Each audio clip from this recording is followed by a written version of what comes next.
Welcome everybody online and those of you here in the IPS office. My name is Phyllis Bennis. I'm a fellow here at the Institute for Policy Studies. I work on Palestinian rights, anti-war issues, stopping militarism, and related issues. Our work here at IPS is that of a movement-linked organization that's trying to build equitable and ecologically sustainable and peaceful communities for a peaceful world. And we partner with movements. We work to turn transformative policy ideas into actual action. And we're based on a vision that says that everybody in the world has the right to thrive. And that means communities having equity and being able to have democracy and peace and sustainability that's real and not just rhetorical. And we work with movements to realize that vision. So tonight we have with us an extraordinary delegation from the Global South, from a variety of countries,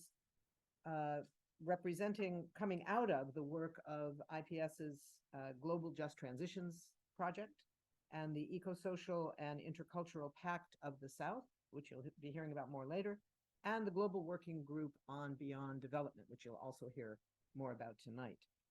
And the goal here, the goal of the delegation coming up from their various countries to the US, is to amplify the voices of the Global South in the discussions and struggles and movements that are fighting for climate justice and to save the planet, a small job, saving the planet. And part of that involves the manifesto for the eco-social energy transition from the peoples of the Global South, which you'll be hearing about. We're looking at a moment when the richer nations, the northern nations of the world, are putting massive amounts of money into their own transition away from fossil fuels. But they're doing it in a way that is based on outsourcing what they do, outsourcing dirty manufacturing, extracting critical minerals, all of that from the Global South. So the North remains pure in their versions, and the South pays the price, as has been the reality since the eras of colonialism, etc. And the question now is, how do the climate justice movements of the South respond to this new green colonialism that is emerging in the global North? And what are the obligations of the climate justice movements in the North to respond to those voices of the South? So with us tonight for this discussion, we have three people. Nnimmo Bassey is the director of the Health of Mother Earth Foundation in Nigeria. He's an architect, an environmental activist, an author and poet, and for many years chaired the Friends of the Earth International from 2008 until 2012, and was also the director of Environmental Rights Action for more than 20 years. He was one of Time Magazine's Heroes of the Environment in 2009, and in 2010, he was the recipient of the Right Livelihood Award, what's broadly known as our Nobel Prize. And in 2012, he was awarded the Rafto Prize as well.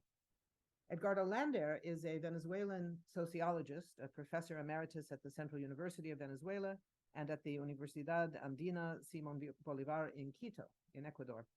He is the author of numerous books and research articles on the environmental limits to industrialization and economic growth, and a longtime fellow of the Transnational Institute as well. Maryann Manahan is a feminist activist researcher from the Philippines.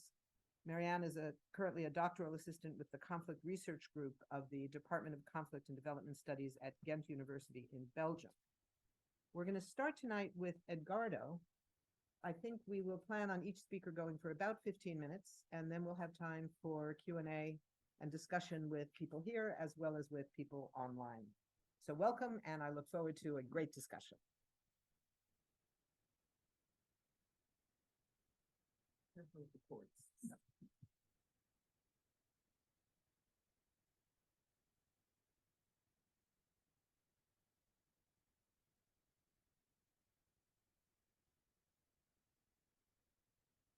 Thank you for this.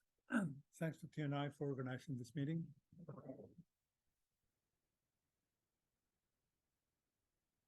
We have just come back from Jackson, Mississippi, the meeting of the Global Working Group on Beyond Development. in which many of the issues that we're going to talk about tonight were discussed.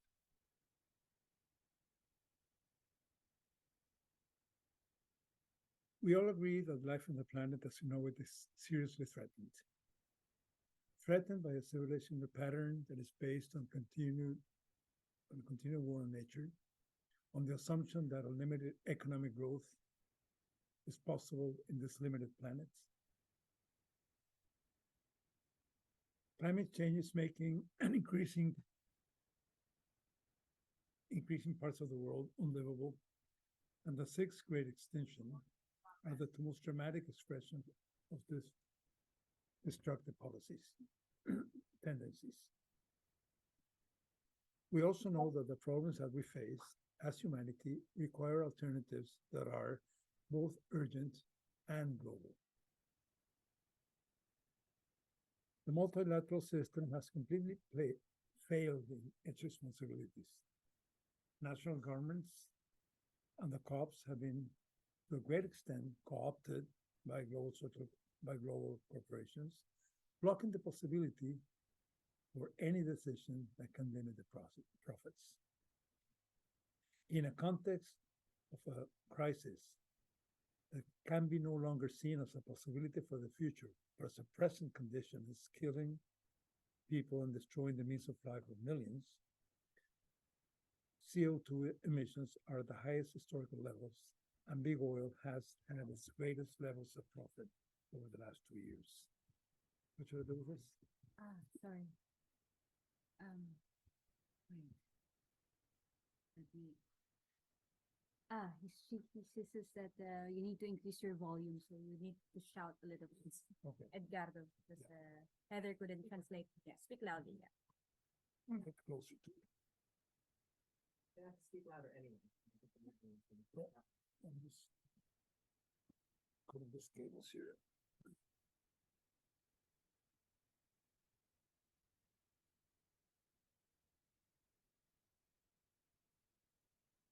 I will repeat the last phrase. The context in which the crisis can no longer be seen as a possibility for the future, but it's the present everyday condition that is killing people across the world and destroying means of life for millions. CO2 emissions are the highest historical levels, and big oil has had its greatest levels of profits ever. More than 2 years after the outbreak of COVID-19, and now alongside with the catastrophic consequences of Russia's invasion of Ukraine, a new normal has emerged. This new global status quo reflects a worsening of various crises: social, economic, political, ecological, biomedical, and geopolitical. Everyday life has become more and more militarized. Access to good food, clean water, affordable health care had become more and more restricted. More governments had turned autocratic. The wealthy had become wealthier, the powerful more powerful, and unregulated technology has only accelerated these trends. The engines of this unjust status quo, capitalism, patriarchy, colonialism, anthropomorphism, various fundamentalisms are making the situation worse.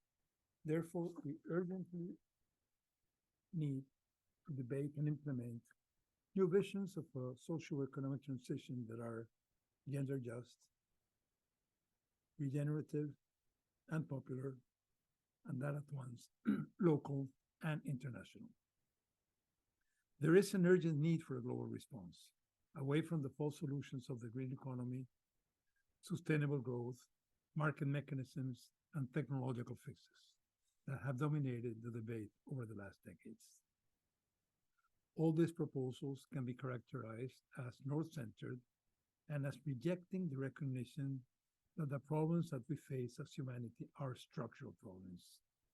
They have to do, I repeat, with anthropocentrism,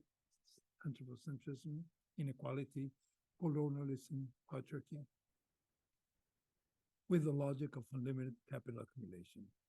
Unless these structural dimensions are faced and radically transformed, there are limited possibilities for the survival of life as we know it on planet Earth. More recently, the debates have centered on a variety of proposals related to decarbonization. Once again, North-centered solutions that repeat history and attempt to turn the global South into carbon sinks, into sacrifice zones, and the source of minerals like cobalt, lithium, and copper needed for the energy transition are part of this so-called green transition. We need a global perspective that takes into account the conditions and needs of all the Earth's inhabitants, not only those that have the power and the money required today to set the agenda. In order to highlight the importance of these issues and to argue for the need of a permanent South-North dialogue,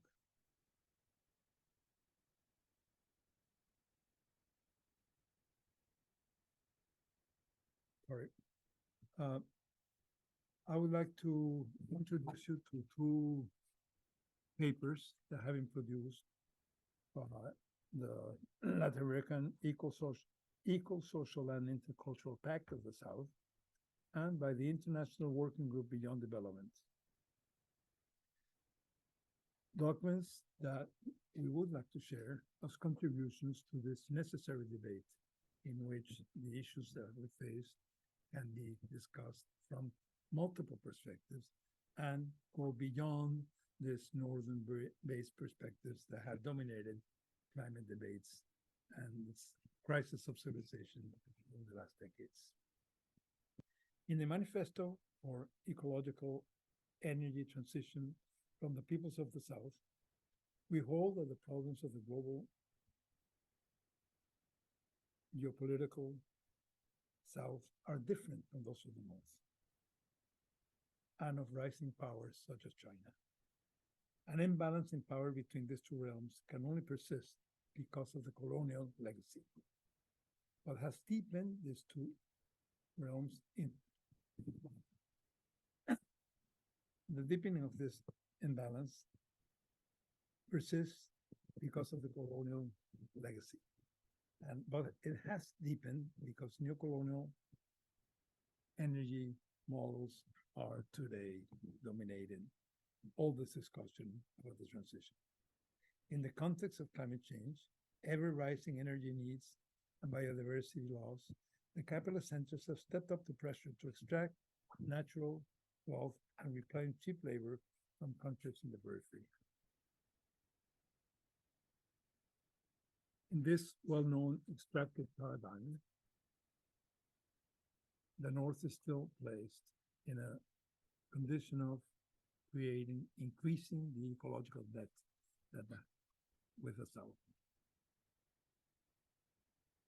According to different movements for climate justice, transition is inevitable, but justice is not.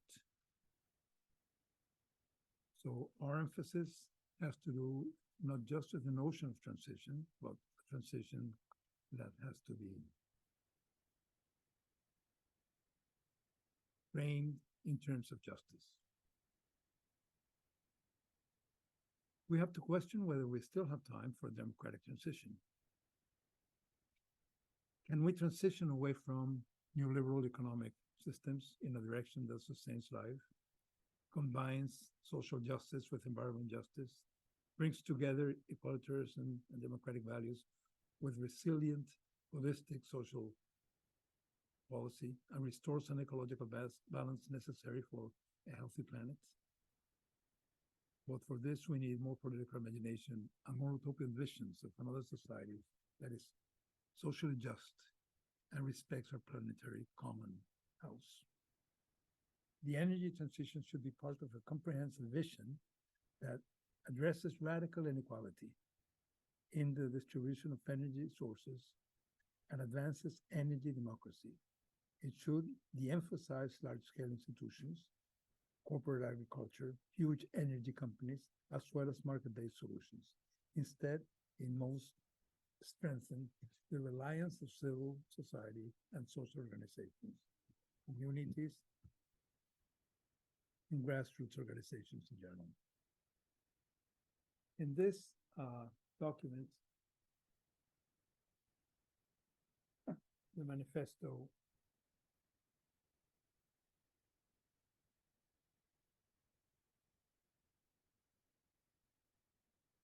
for an eco-social energy transition from peoples of the South, after a consideration of this issue, some of which I have read literally from the document, there are 8 demands that sort of try to center what the main issues are and the main issues that we would like to propose as central problems to be debated with organizations in the North. The second document, the so-called Bogota Declaration, is called Towards a Pact with the Earth, Geopolitics of Transition and Re-Existences, written by the Eco-Social Intercultural Pact of the South. This is a network of activists, scholars, university people, NGOs, etc., that have been in Latin America working together, debating the current situation, the current crisis of the world, after the experience of progressive governments in Latin America, in which great expectations were created in terms of the transformative potentials of the fact that practically the whole of South America was in a process of progressive transformation with indigenous people's rights and territories recognized, etc., and in which most of this led to great frustration. And the main cause for this frustration had to do with the fact that the urgent needs to go beyond extractivism were not really assumed, and that in most cases, extractivism, especially extractivism that was a consequence of a greater Chinese demand, was implemented in most of these countries. Today, we have a new opportunity in this experience of progressive governments.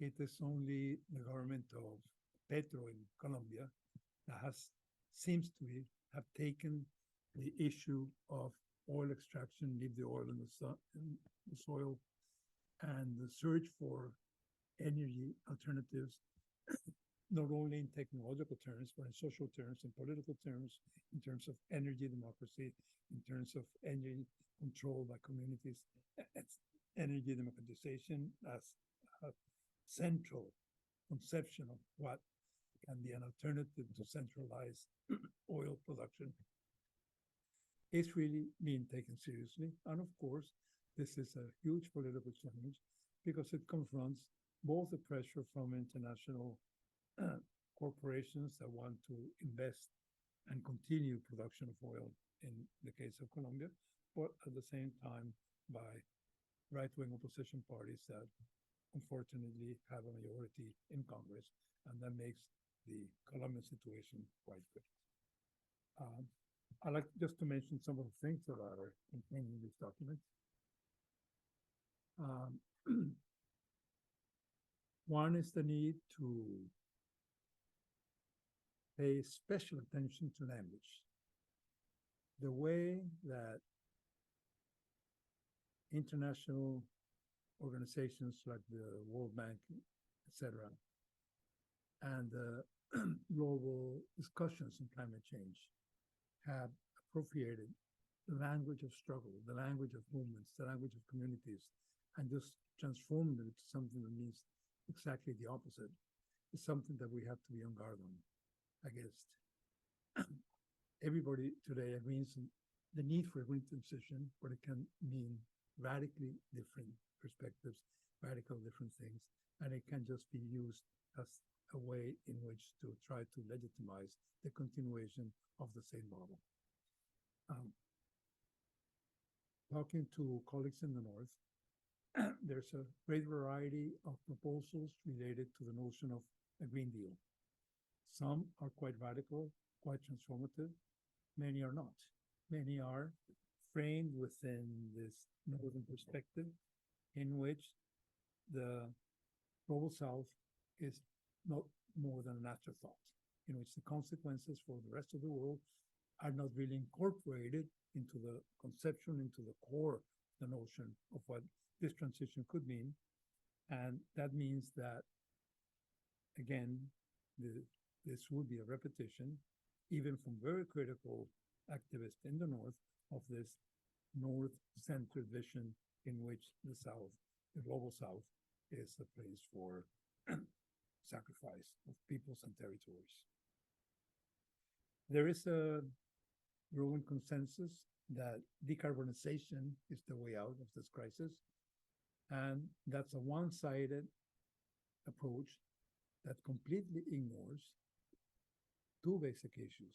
First, that this global crisis is not only about CO2, it's much more than that. It has to do with agriculture, it has to do with many other things that are destroying the planet.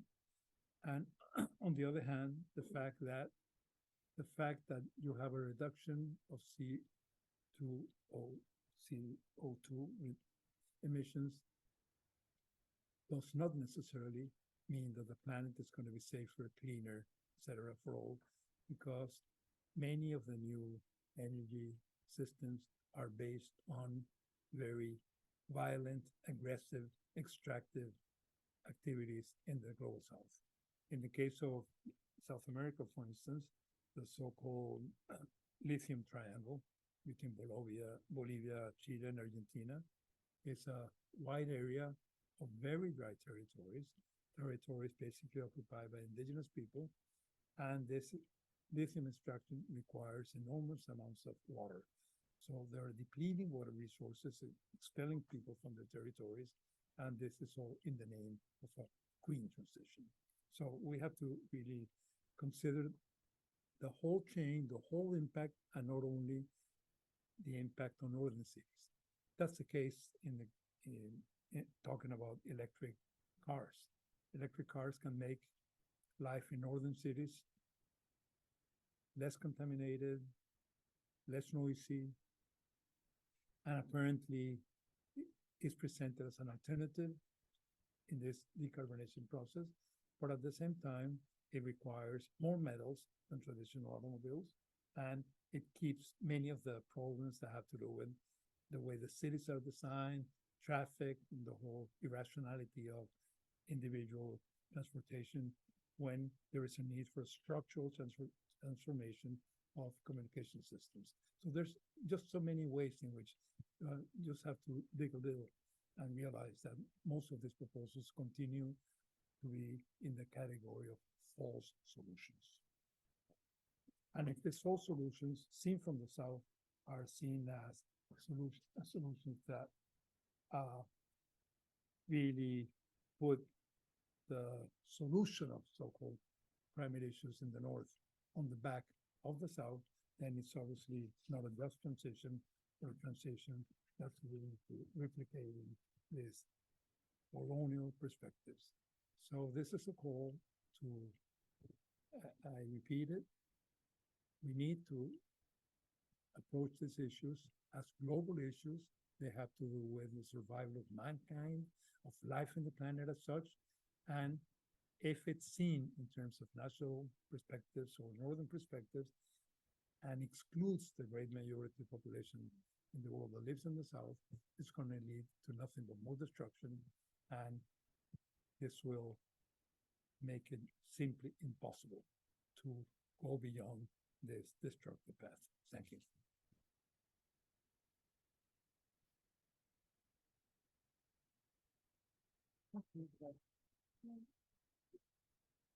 Thank you, Edgardo. That was an extraordinary introduction to this very complex set of challenges ahead of us.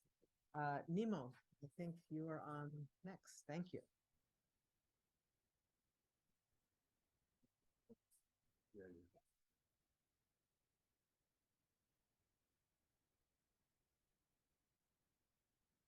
good afternoon, good evening, good morning, wherever you're joining us from the globe. And thank you very much for joining this conversation today. And thank you, Edgardo, for that presentation. I'll be speaking mostly on the key demands of the manifesto for an eco-social energy transition from the peoples of the global south. As already introduced, I would just like to emphasize the fact that when the energy transition has become a very common term, a popular term, everybody speaking about it, and as Edgardo mentioned, that transition will happen, whether we prepare or not for it or not. But whether there will be justice in that transition, that is a critical thing, and that's what we are concerned with. That's what the manifesto is addressing. If you're following the climate negotiations, you will agree with me that what ought to be the core principle of the framework of the United Nations Framework Convention on Climate Change is justice, and that is a common but differentiated responsibilities article in the whole thing. But that concept has been downplayed over and over again, because those who have created the problem, those who have taken up the carbon budget, those who have polluted and pumped all the carbon into the atmosphere, don't want to accept that responsibility, either for what they're doing now or what they have done historically. And this makes it very clear that the responses and the challenges, as analyzed in the global north, is different from the realities of the victims, the vulnerable territories, nations, communities in the global south. And that is why this manifesto is important, not just to illustrate the difference, but to show also the commonalities and also to show that, look, we have to work together because we have one planet. And so clean energy is needed, but how are we going to have it? On what terms? Where would the minerals come from? And so I'll just quickly go through what we prioritize as the key items, key things that must be done to ensure that what we have is fair and addresses the issues of our people. This bears repeating. We all do know that even though the world talks about the need to move from fossil fuel dirty energy, there's very little movement, actually. There's very little movement. And instead, we're seeing an expansion of zones of sacrifice, both especially in the global south, but also the global south that you find in the global north, because you find the global south in the global north and global north. So, when you really want to look at detail, but the problem is that there should be no expansion of sacrifice zones, of territories that are just seen for extraction. This has been driven by a mainly colonial attitude to extractivism. Because colonialism was to take whatever you find in the periphery, transport it to the capital, and whatever happens to those who live in the periphery or the colonies was not your concern. This is the kind of mentality driven from what propelled slavery in the first instance, and then that has continued today to even the slavery of nature, which is really horrible. So we're against the expansion of these sacrifice zones, and we're calling for energy democracy, the form of energy that is accessible, is available, and reaches everyone that needs to have energy. And everybody needs energy, of course. And again, I want to emphasize the what already been mentioned, that we have to reject false solutions. Sometimes it's hard to call them false solutions because they are not solutions at all. They are just fiction. Some of them are pure fiction, like carbon trading. I pollute in the global north, and then a forest in the global south takes in the equivalent of what I'm polluting in the global north. Nature doesn't work that way.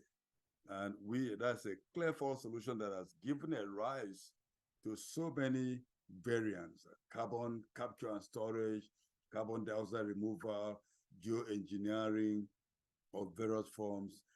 And of course, there are very many carbon speculators in the world today, and all they want is to just grab the money. Whether the planet burns or not is not their concern. And so we are against false solutions, which tend to bring what you may call a new reign of colonialism, energy colonialism, where, again, that scenario plays out. You take the resources from the global south and feed the global north. And so we have new pipelines being built to take gas, to take oil. And we're hearing about various forms of hydrogen, which is a form of energy resource that can easily be transported. You can't just get energy from solar power, maybe it doesn't make sense, and then build pipelines or wires to take them across the Atlantic. But if you have hydrogen, you can put it in pipelines. The same paradigm as transporting natural fossil gas or crude oil. So they're looking for ways to extend the life that continues to exploit the global south, and we think this is not acceptable.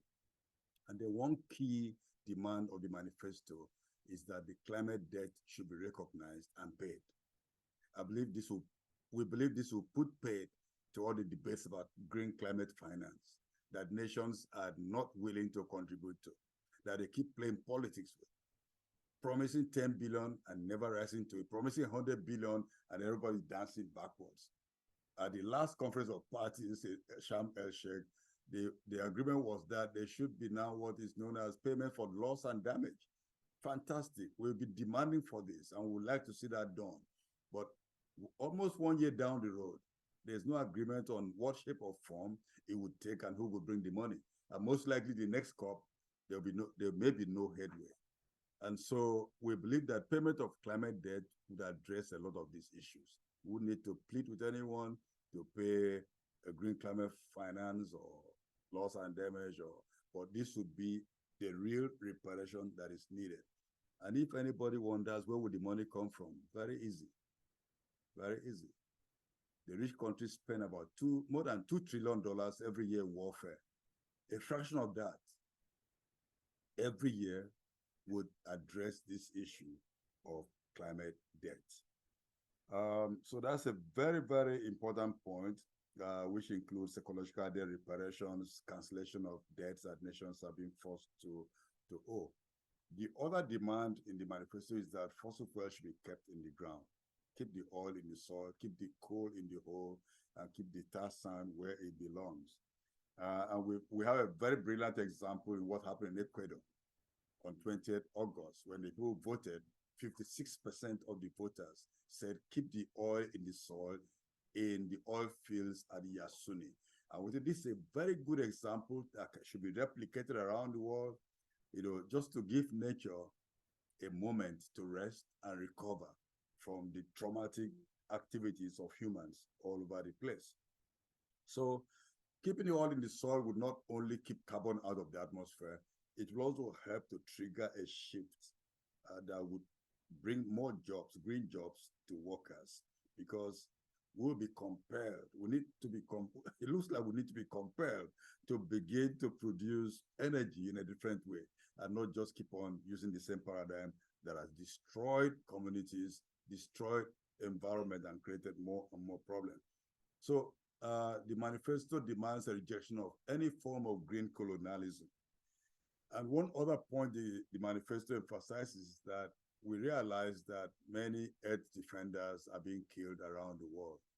And so governments should wake up and be active in defending and protecting earth defenders, because these brothers and sisters who are defending the earth are actually defending us. And so they're not making demands for anything other than to have a safe environment to live their life in dignity and to progress as much as they can.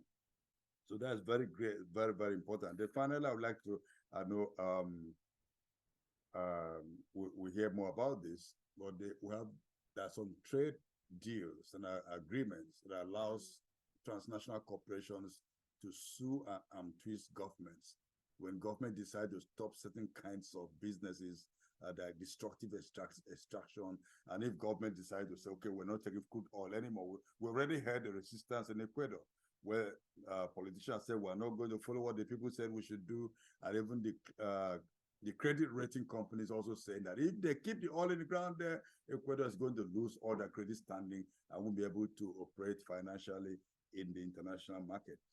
This kind of pressure is pure blackmail. So the manifesto is respectful of everyone in the world, but it stands very firm on the fact that the challenges being faced in the global south are so significant and different, and the world ought to pay attention so that we work with respect and we work in a way that also honors Mother Earth.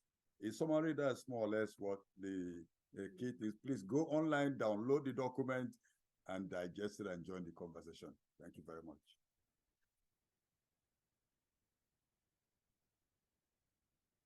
Thank you, Nnimmo. That's an extraordinary call to conscience, call to activism.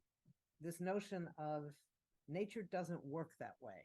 I really appreciated that line because it speaks to what we face today, that you can talk all you want about, well, we're going to have electric cars, we're going to have this, and we're going to get the minerals to do that in the Congo, we're going to get it in Niger, we're going to get it in Venezuela, we're going to get it here or there and not here. So this notion of the shift between the vantage point of North and South is crucial. Maryann. Thank you very much to IPS for this fantastic invitation and organizing of this space, and to people who are in the room here physically with us in Washington, D.C. As Phyllis has mentioned, I co-facilitate one of a group called Global Working Group Beyond Development, which is a collective space for reflection and knowledge co-production, where we bring different activists, progressive scholars, community organizers, social movements to come together with a common objective of visualizing concrete alternatives, transformative and systemic alternatives from a multidimensional perspective and multi-scalar way. So we have people coming from unorthodox Marxism, from ecofeminism, Gandhians, because we believe that we need to create this space where people from the progressive faction can talk together and figure out differences, convergences, in order to really amplify the different alternatives that are already happening and underway around the world. And one of the things that the Global Working Group Beyond Development has come up in parallel and also in conversation with the Eco-Social and Intercultural Pact of the Peoples of the Global South, and also with interaction with a couple of other scholar activists, Miriam Lang from Ecuador and Breno Bringel from Brazil, is again highlighting and amplifying this geopolitics of green colonialism and the different dimensions of eco-social transition and global justice that is really missing in many of the debates here in the global north, whether it's in the US and Europe. I mean, we came from New York and from here in DC. We're really surprised that people are not really thinking about the sourcing of the minerals, the critical raw minerals, where this is coming from. They talk about the green energy transition and, jobs, green jobs, upscaling of skills of workers, the importance of unions. I mean, this bill that was just passed, the American Climate Court, which is, I think the Democrats call it as a win, but there's no imaginary or thinking of where these critical raw materials will come from, whether it's in the global south or even here in the global south in the US, communities of color, indigenous peoples, Black communities, which have been historically impacted by toxic, pollution, by, many industries. So we feel that while we talk about the global south as, for us from people in the global south, but we also recognize that even in the global north, in the US and in Europe, there are also places and pockets of global souths there. So in my intervention, I'll try to emphasize and articulate again and reinforce some of the things that Nnimmo and Edgardo has mentioned. For my first point, the idea of green colonialism and energy colonialism are basically new iterations or phase of an environmental politics that is actually not focused on conserving or preserving our complex ecosystem, but actually reinforcing more capital accumulation on one hand. And on the other, it's very colonial in scope, as Nnimmo and Edgardo has mentioned. this and energy colonialism assumes that some regions of the world, some bodies and population, often Black, Indigenous, and peoples of color, can be sacrificed and be of service to others when it comes to environmental conditions that allow a life in dignity, or as one of our colleagues in the global working group calls in the imperial mode of living, that it needs, our bodies from the South can be sacrificed in order for them to continue living the way that they do. And this new environmental politics, which Maristela Svampa and Breno Bringel calls, it's basically a new form of decarbonization consensus, which brings this, I think Edgardo already mentioned this, a dialectic or dynamic of new extractivism on one hand, but also fortress conservation on the other, in the sense that certain areas in the South can be made into carbon sinks, enclosed by the state in order to serve as places for carbon sequestration and other form of offsetting and geoengineering. So this new global scramble for control of the global supply chain, particularly of critical raw minerals and materials such as lithium, cobalt, and nickel, are really facilitated by, as Nnimmo has mentioned, by different forms of bilateral free trade agreements and investment agreements, which the US and the EU are kind of really pushing into the global South in order to, one, lock in resource-rich countries in Latin America, Asia, and Africa to become constant suppliers of raw materials for the voracious green transition of the EU and the US. And that's one on the one hand. The other thing is to, again, isolate China, because China is, again, a very important player in the global supply chain of critical raw materials, and they also are actually have a lot of raw minerals for the supply of technology that's needed for transitioning to green energy. I would like to give an example, which Indonesian lawyer Rakmi Hertanti and a researcher with Transnational Institute have been following and mapping. And one of them is actually called the Indo-Pacific Economic Framework and the America's Partnership for Economic Prosperity, or APEP, which basically means both instruments are designed to solve the global supply chain disruption, particularly under the supply chain resilience of these two frameworks. And these two partnership agreements basically will be implemented by, again, your neoliberal policies of minimizing market distortions, promoting regulatory compliance, respecting market principles, and acting consistently with respective WTO obligations. One of the sticky points for civil society activists and communities is this investor-state dispute settlement mechanisms, which are often part of the investors' treaty to kind of protect the investment.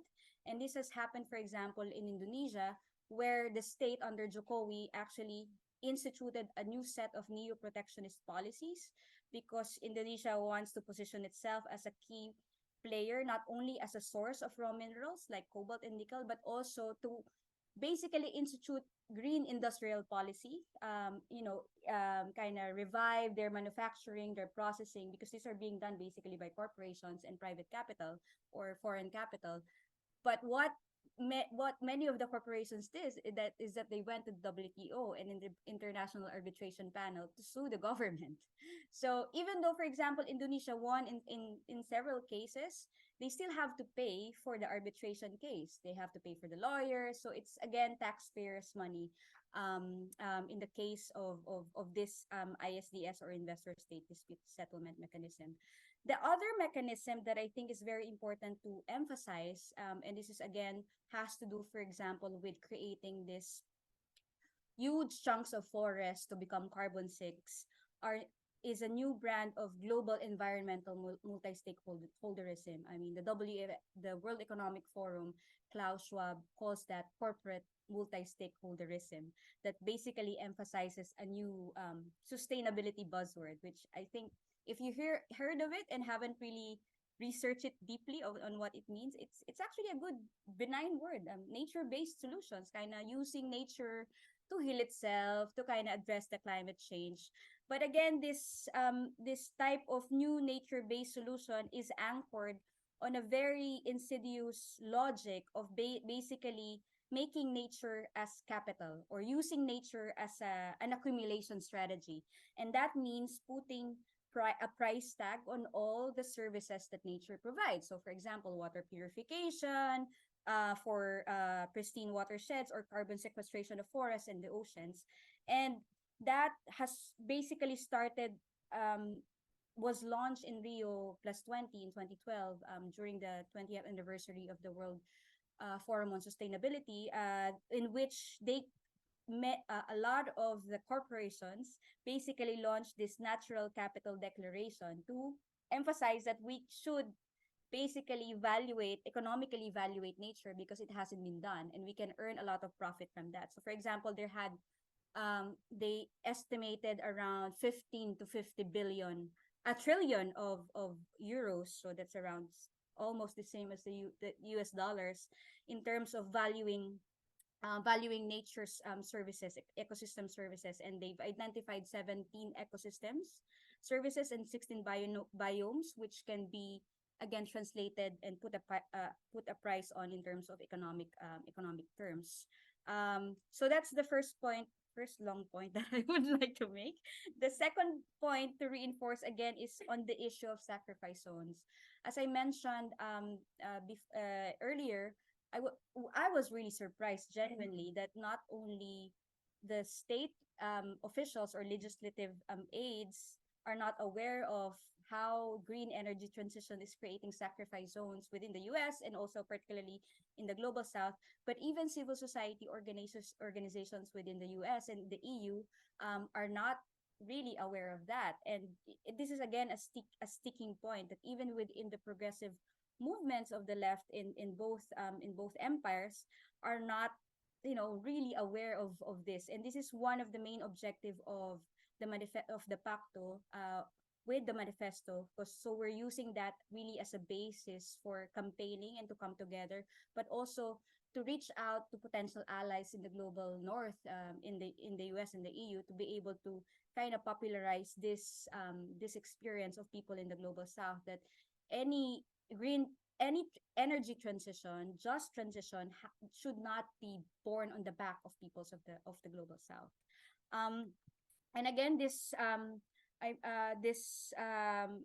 green colonialism also unfolds in two other different dimensions. So I mentioned the one on neo-extractivism, and then this fortress conservation of making using chunks of forests, oceans, and lands as carbon sinks.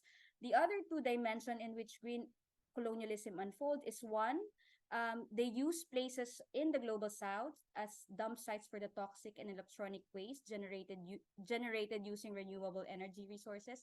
Indonesia and the Philippines are example of that. For example, with it's again part of this trade relations between the north and the south, where they use the global south as dumping sites. And the second dimension in which green colonialism also unfolds is projecting the South as new markets to sell new renewable technologies at very high prices, within, again, the asymmetric architecture of global trade. So it, again, perpetuates an equal exchange. So, I mean, if you take a look at this many dimensions, it's like the South is already the source of critical raw materials. And then once it's processed in the North, the same source material, I mean, manufactured, is being sold to us at a very high price. So it reinforces this core periphery asymmetrical relations. Maybe I would like to end on a final note and reinforce my comrade Nnimmo's point about the issue of climate and ecological debt. And I think Phyllis mentioned that we came from a very intense week in Jackson last week, where we actually discussed the different dimensions of debts and reparation. And there was a resounding consensus among our group that climate and ecological debt needs to be part of any reparations call. And of course, the issue of climate and ecological debt comes in different demands. No, reparations mean repairing and restoring nature, as in the case of the Yuzuni case, where indigenous peoples and social movements in Ecuador are actually demanding that they should clean up all the infrastructure that was set up and not working. There's also a demand for acknowledging and stopping the harms on peoples in the environments, and servicing hidden histories about, you know, the connections between resources plunder, slavery, and indebtedness that peoples in the global south and the global north, are particularly peoples of color, communities of color, are experiencing. So these are the common demands and narratives that different frontlines communities and movements are campaigning, and trying to move forward together in different pathways. And finally, I said final, just on the idea of allyship, I mean, the reason why Edgardo, Nnimmo, and I are here, I mean, we recognize that why we want to amplify the voices of peoples in the global south and the communities that we work with, allies in the north, critical allies in the north, are really important. This is how we see the role of IPS, for example, as a very concrete bridger and kind of link in the empire, in the belly of the beast in the US. And yeah, I mean, we're looking forward to indeed concretizing those allyship, what we can do together to basically raise awareness around the experiences of peoples in the South when it comes to green colonialism and energy colonialism. So thank you very much.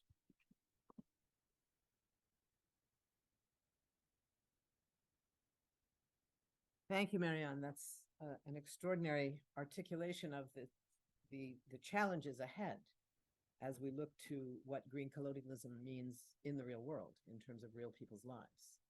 So I think that's what we have to take up. We have half an hour. I don't know here where questions are. If we've had, did we allow people to come onto the either the chat or Q&A? I think so. Chat? No. Here, this Oh, is the Q&A. okay. Yeah, no open questions. Okay. Well, this is now the moment for those of you who are watching online to jump in using the Q&A, not the chat form, but the Q&A form, to write your questions. I think given the technology, what we're going to have to do for people here and for questions online is for me to read the questions, and then we'll see who wants to take them up. We're being a little bit, yeah, we don't have our best arrangement for the logistics are a little complicated tonight. So let me start with a question, and then we'll open it up first to folks here in the room and then to people online. Something that all three of you spoke to is the lack of information in the North, including among activists, among civil society organizations, among social movements that consider themselves allies in the global struggle for an entirely new economic and ecological and system. So the big challenge ahead of us is, how do we change that? You know, the notion that saying that all of the existing step-by-step proposals for challenging the climate crisis have to do with changing conditions in the North at the expense of the South.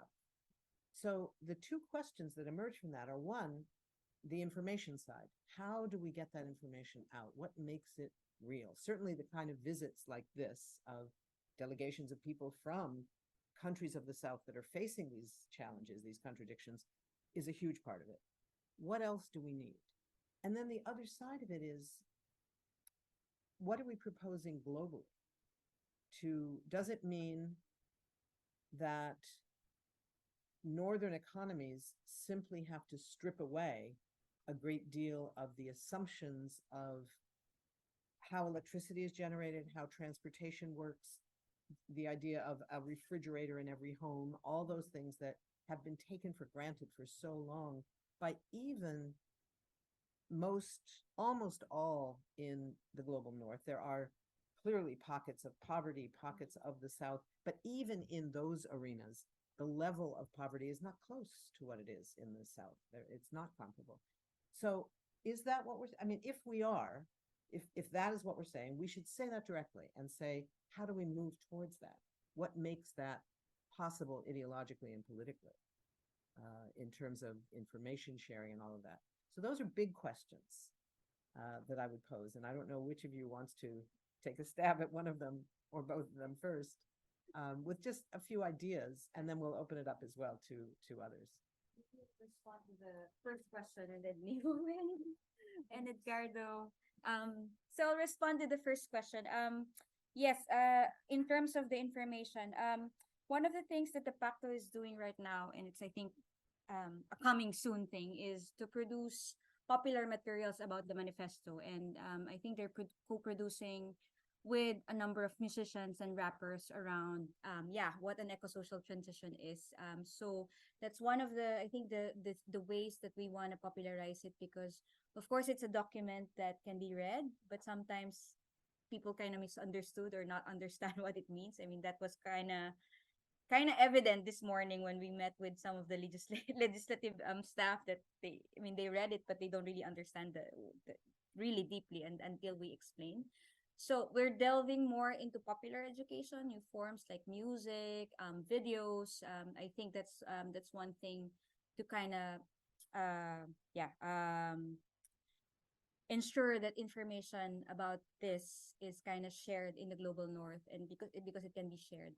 The second thing is that we, coming out of the meeting in New York and DC, we have a lot of work to do in terms of also linking up more systematically, institutionally, with some of the key actors actually here that are already working on environmental justice. So for example, the group of Peggy Shepard, We Act. I mean, she's kind of really well placed in terms of from a federal or national level of working around environmental justice. So we plan to connect with her and see what other possibilities are there in terms of raising the issue and amplifying the voices of the global south, but also linking with other sites of struggles here in the US that I think resonate very well with some of the struggles in the global south. So maybe just those two things. And I give the floor to Nnimmo and Edgardo.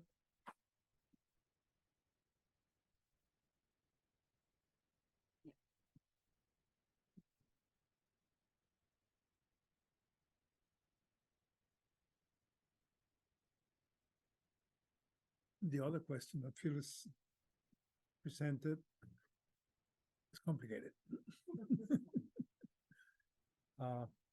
It's not easy to respond to that, because it basically refers to the question of justice, equality, and inequality. There's an enormous gap in the world. If a few people, a few billionaires, basically in the United States for not only, have as much resources as maybe half of the world population, that's obviously untenable. And that's, if you see the world from the perspective of this multi-billionaires, obviously your perception of what the problems are, what the needs are, is completely different.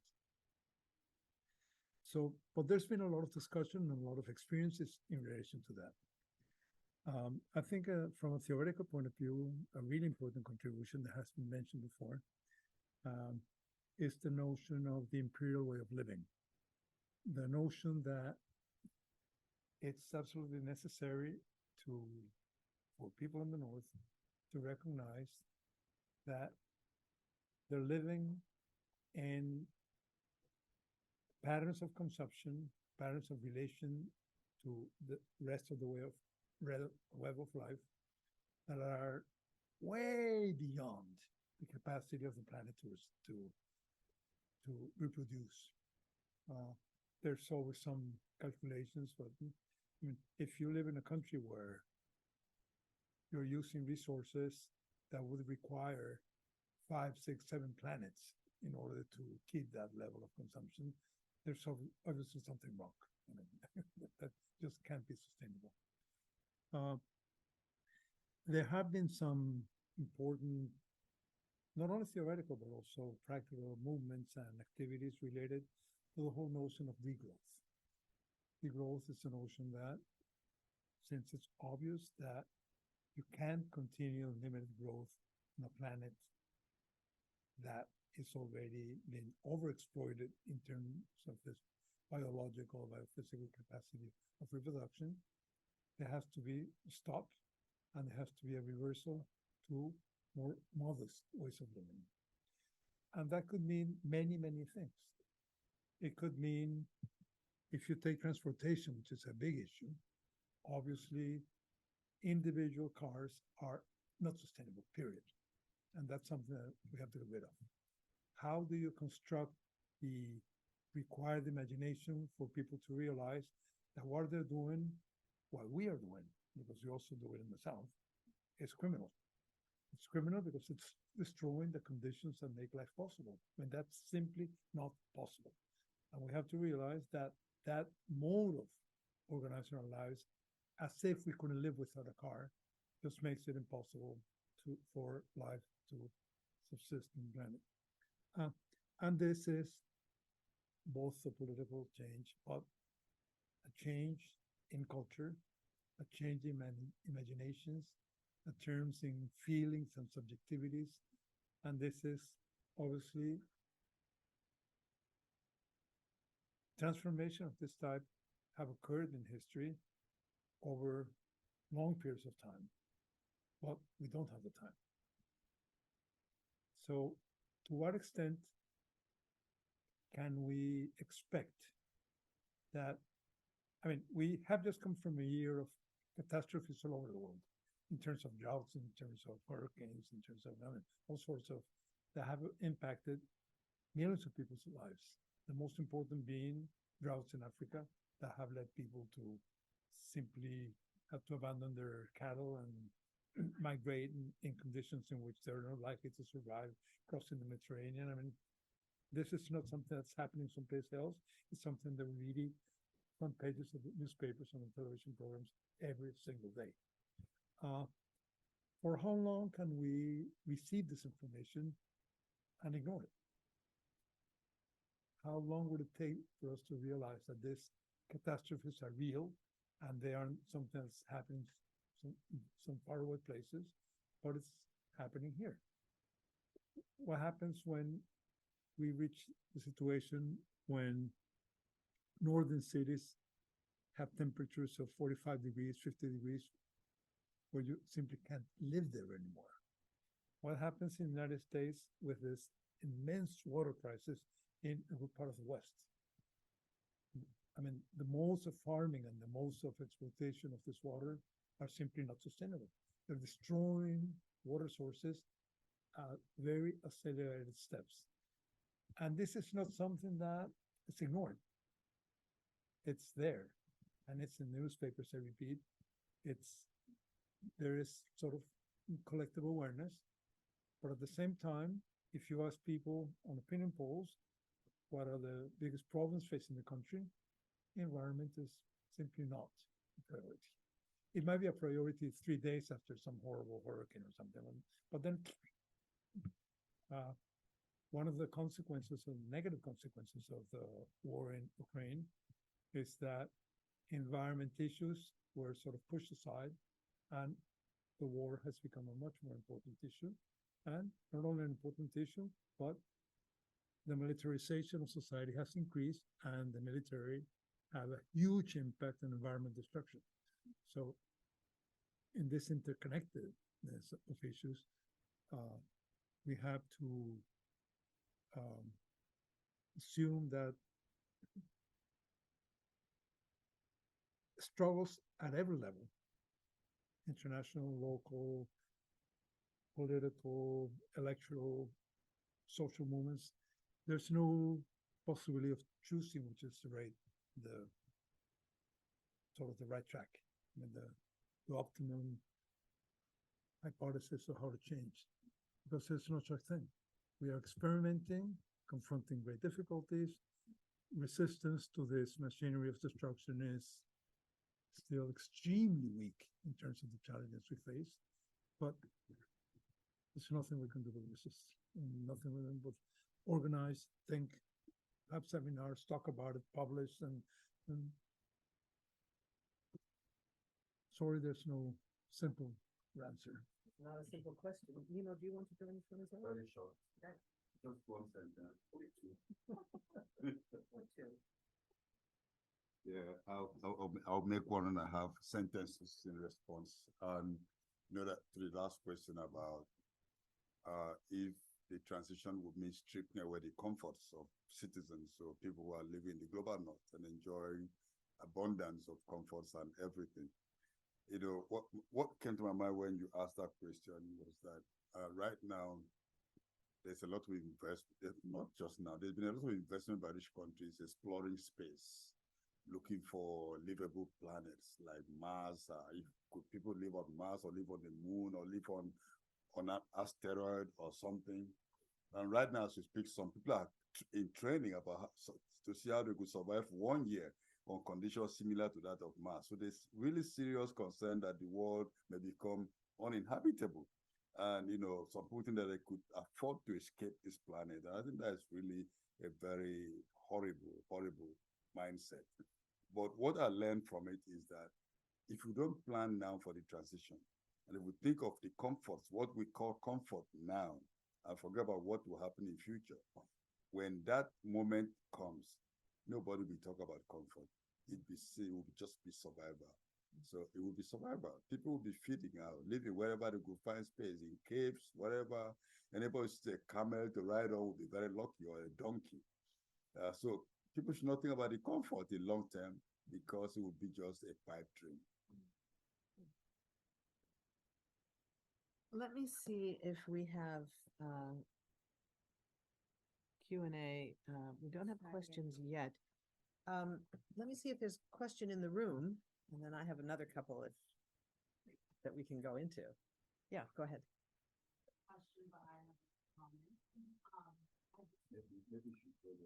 Yeah, come on up. I was going to repeat questions, but for a comment, I think it's kind of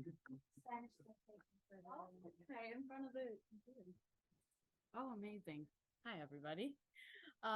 Okay, I just think that unless we talk about education, like, just none of these things will be able to get done. As I just think about, like, on what's now called X, there's a trending hashtag called the climate lie. Like, there are people that genuinely, by people in power in this country, are really believe that we need to be spending as much as we're spending on the military, or else everyone here is gonna die, just like crazy things, or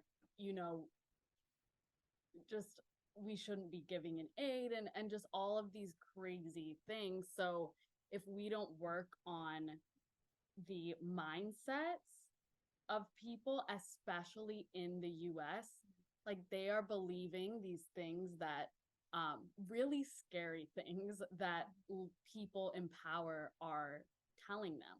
So if they don't even believe that climate change exists, and they think it's like a conspiracy, or just that we need to have even more military spending, right? Or I just think that how are we going to make any change if a lot of the people in the US have this like very far right skeptical mindset?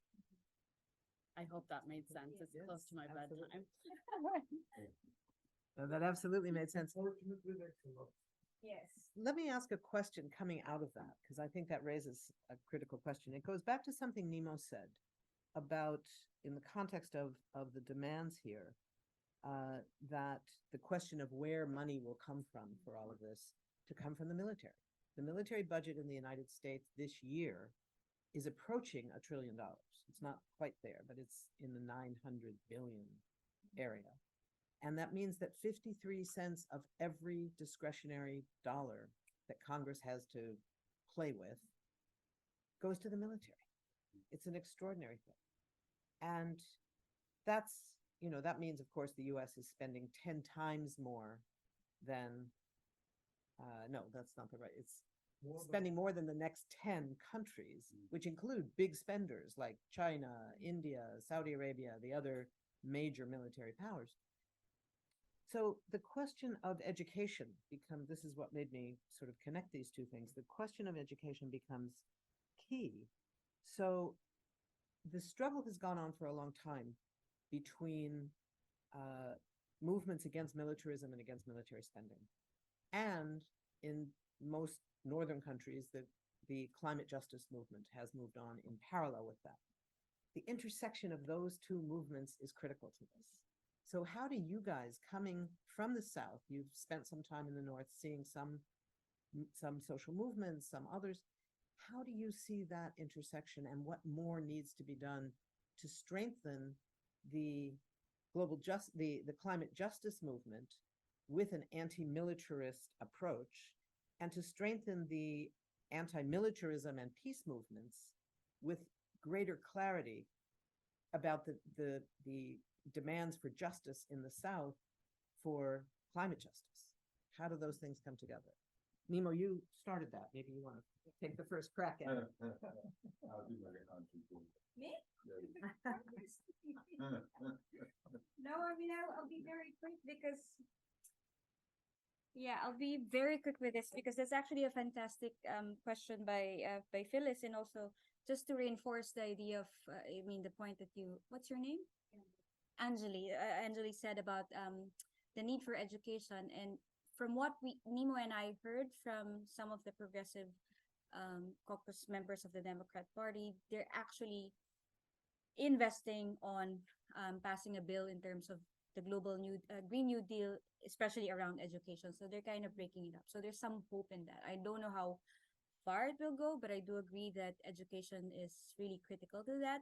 And the good news about this link on the military and climate, and I was actually part of an initiative that was started by Nick Buxton of the Transnational Institute.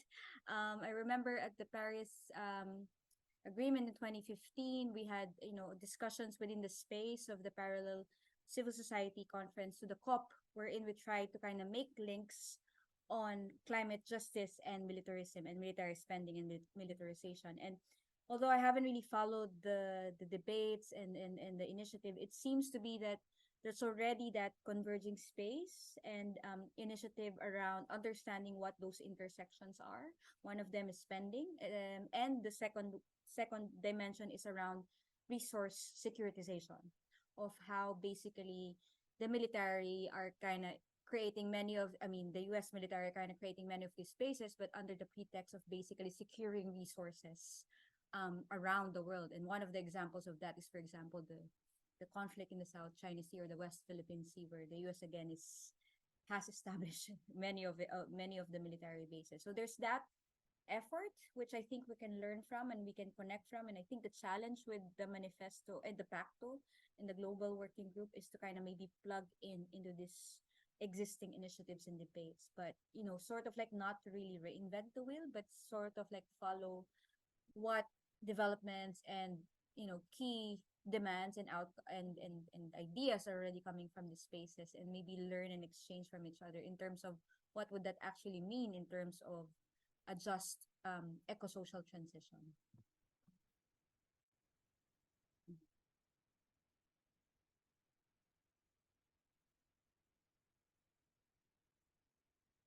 Now I want to switch sides and ask Phyllis a question. Why don't you tell us about this experience, which I found really incredibly rich, of looking at military expenditure per municipality or per local area, and relating that to what the money could be used for.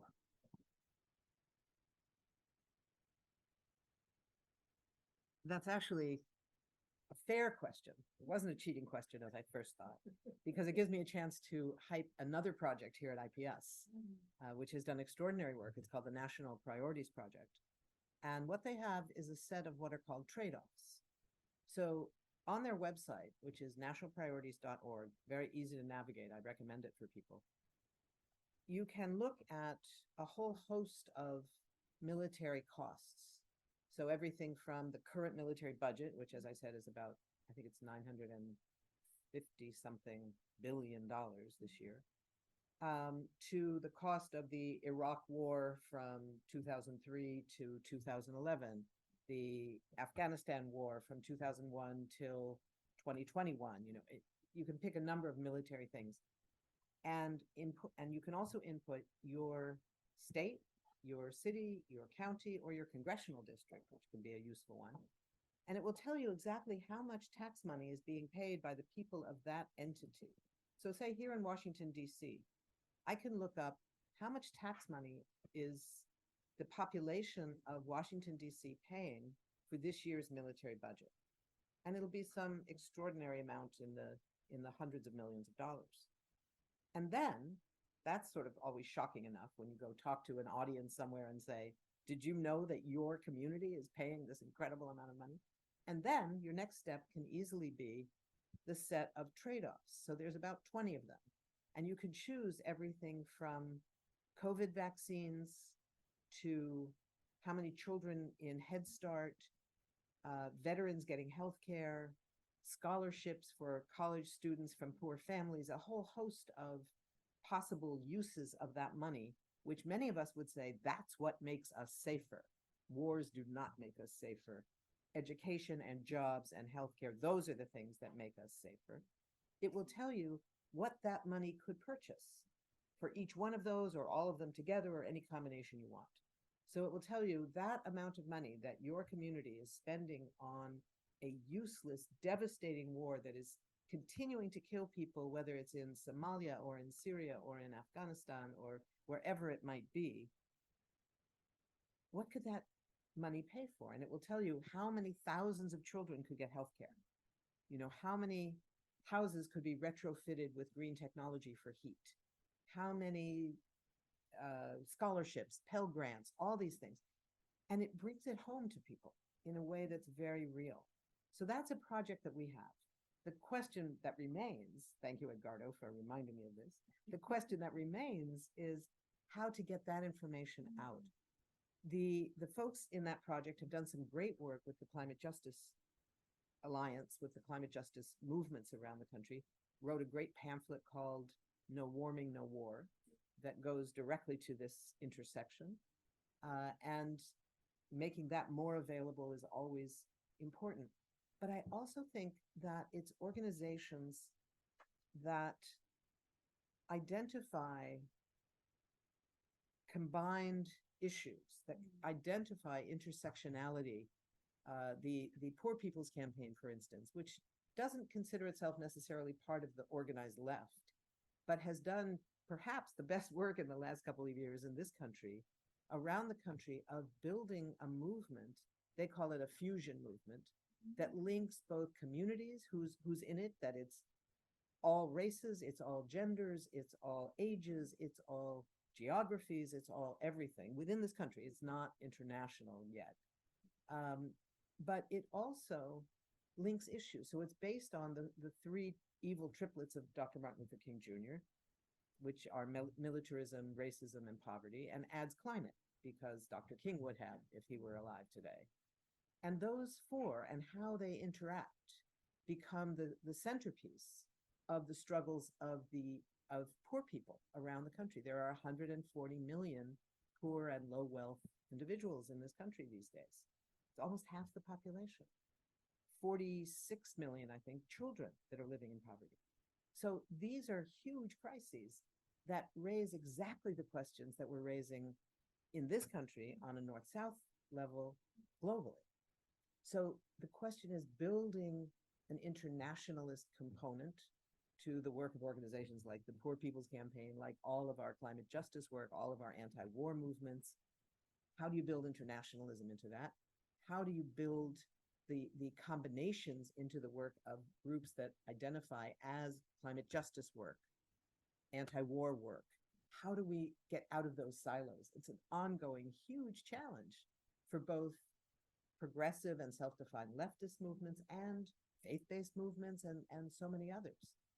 So I think we have a lot to learn from some of these broader movements in the global South and movements in our own countries that don't necessarily operate in the same set of assumptions that we do about, you know, the conversation being around neoliberalism and those kinds of issues are the same issues, but it's spoken in a different language.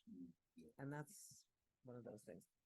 Do we have another question in the audience here? Yeah. Come on up. Yeah. People online are being very quiet.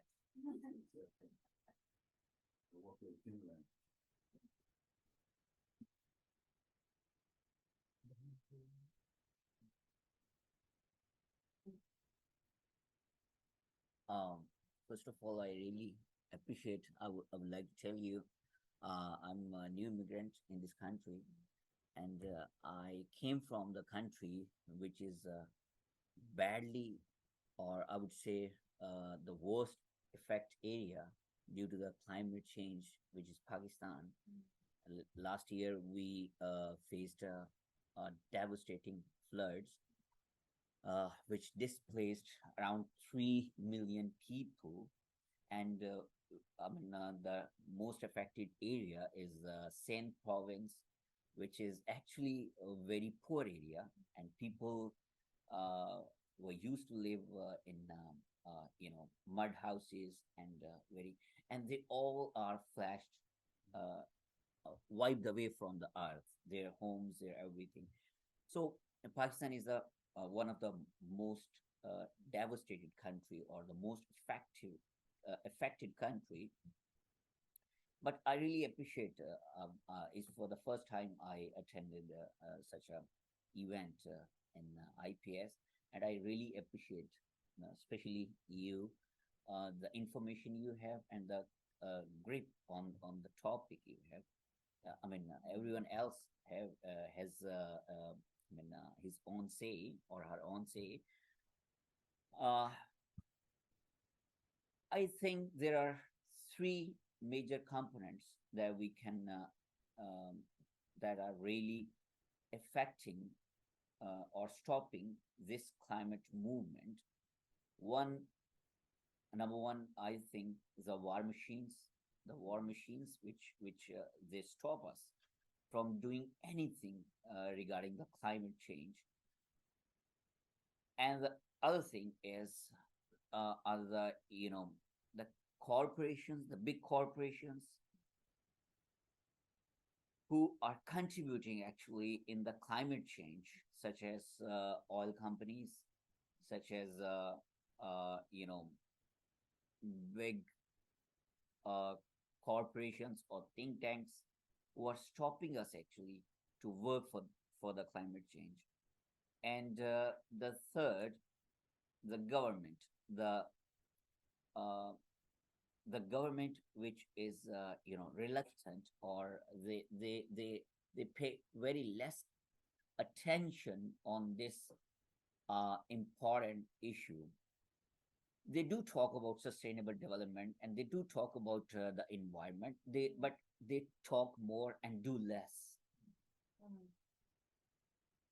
And these are the three components. Government, due to their political issues, they, due to the money pour in, from the money came from the big corporations, or the ammunition making factories or companies. The money came from those corporations, which stops the political elements to do anything about this burning issue.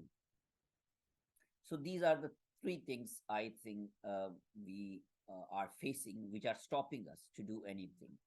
And there are a lack of information, not only in South, but also in North.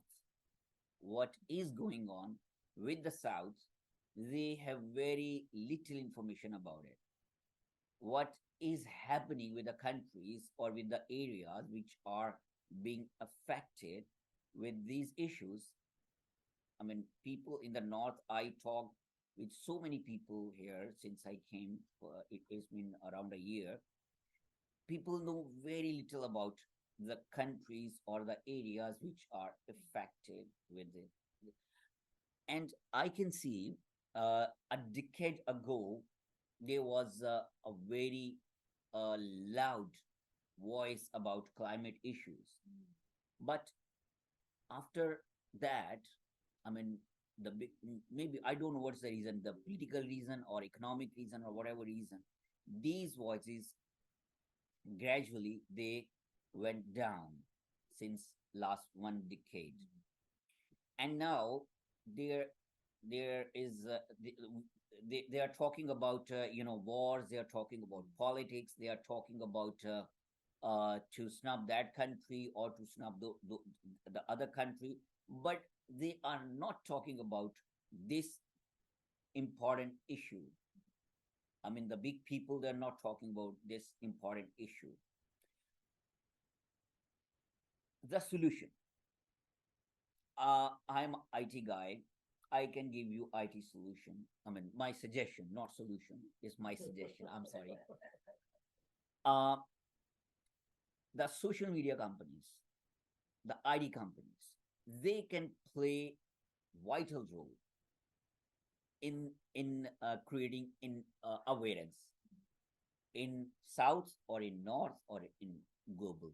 I mean, if they are on board, such as Twitter, Facebook, or the other social media internet companies, if they are on board and if they really understand, if they are not influenced by the war machines, um, um, the ammunition making companies or the oil companies or the other companies which are stopping us from to talk about this issue, if they are not influenced by these countries and they are on board with us, it can boost like this, right?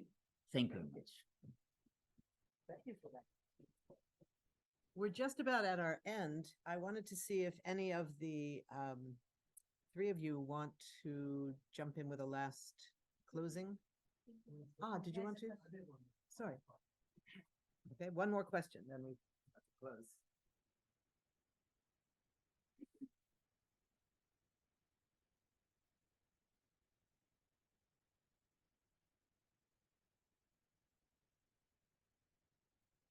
My name is Paul Pumphrey, and I am a founding member of the Friends of the Congo. My concern is a couple things. One, why is there not a push for an audit of the U.S. military? It has not been audited for over 40 years.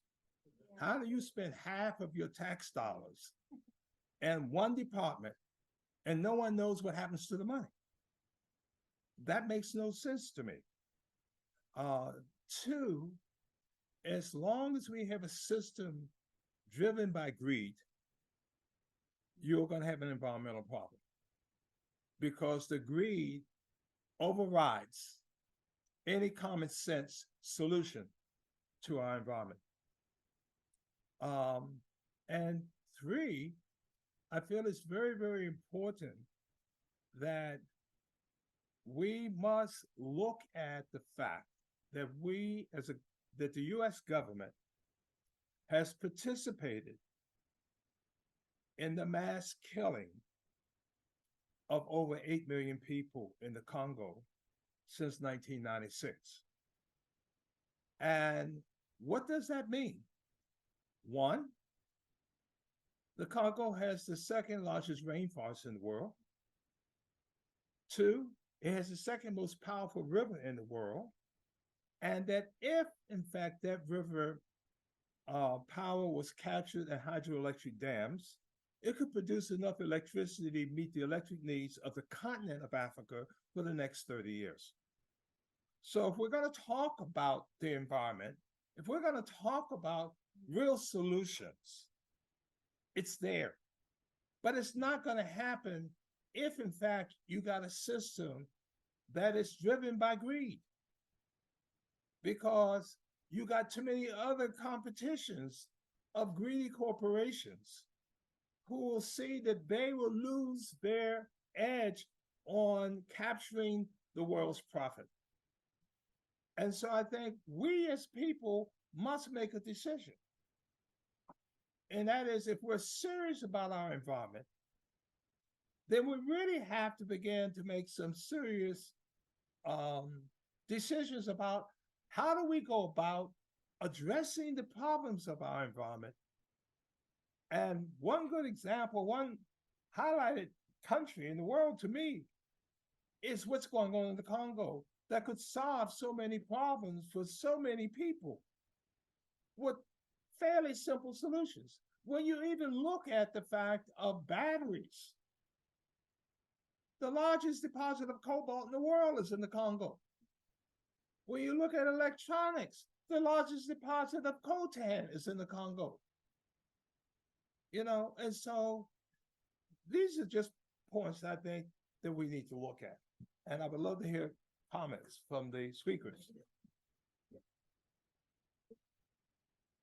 Unfortunately, I don't think we have time for comments on it. We're sort of over time already. Do one of you want to make a closing statement?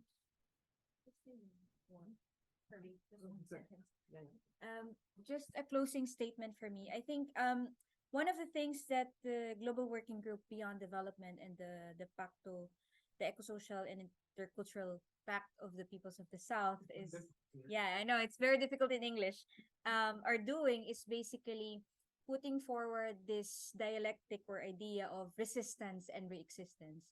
And in fact, within the working group, I mean, the very reason why the working group came into being is really not only to talk about the problems, but also understand what different communities are already doing, such as, for example, in the Congo, in terms of challenging this, you know, this system of greed and capitalism and the different intersections with patriarchy, racism, colonization, for example. So that's one of the things that at least a small contribution of our community is doing in terms of challenging the discourse.